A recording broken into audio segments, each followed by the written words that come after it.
Masalimo 119 verse 105 mawanu ndiye nyali ya kumapazi anga, ndiye unikira panjira panga.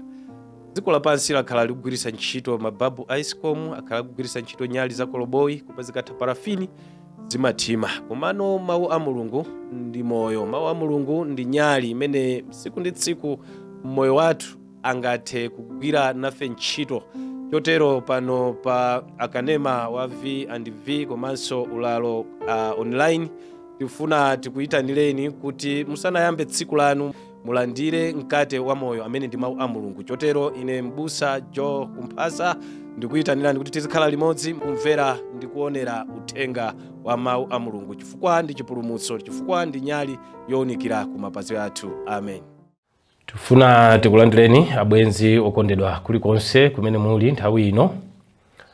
Tifunanso tigawane uthenga wa mawu a Mulungu kuchokera mu Joshua chapter 24 verse number 15.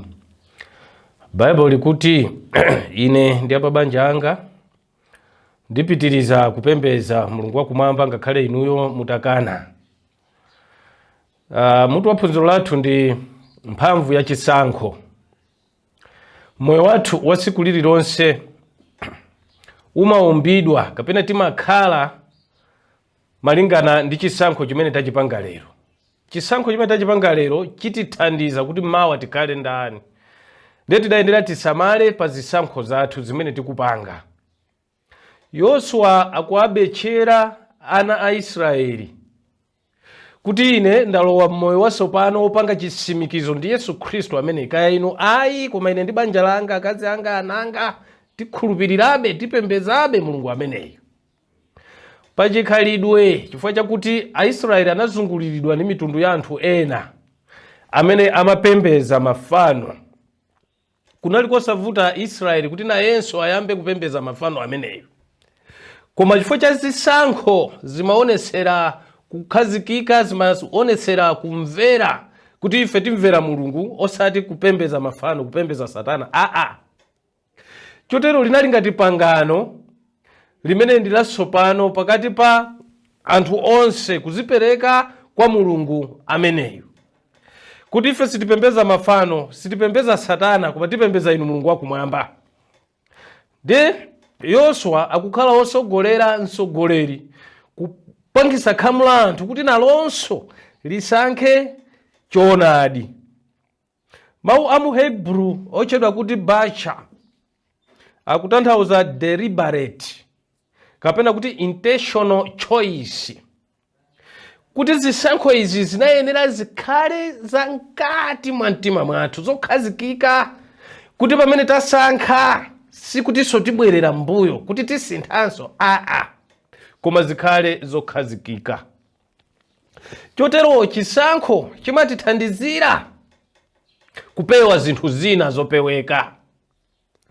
Chisankho sitingakhale pakatikati kuti ine sindipembeza Mulungu, ine sindikupembeza Satana, ndiye ndili pakatikati. Pa zisankho ziwiri zimenezi tidayenera tikhale a Yehova kapena a Satana ndiyerekeza. Ndiye zikudalira chisankho kuti tasankha ndani. Usogoleri umayamba ku nyumba. Tikumona Yoswa akuphunzitsa nyumba yake, akuphunzitsa banja lake. Iyeyo ngati msogoleri wabwino wayamba kuyamba usogoleri ku nyumba.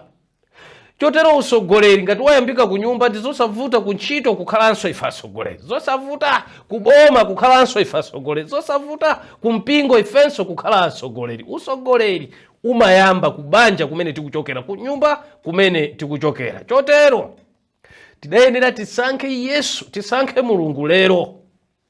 Zisankho zathu zisimikizike pomusankha Mulungu lero.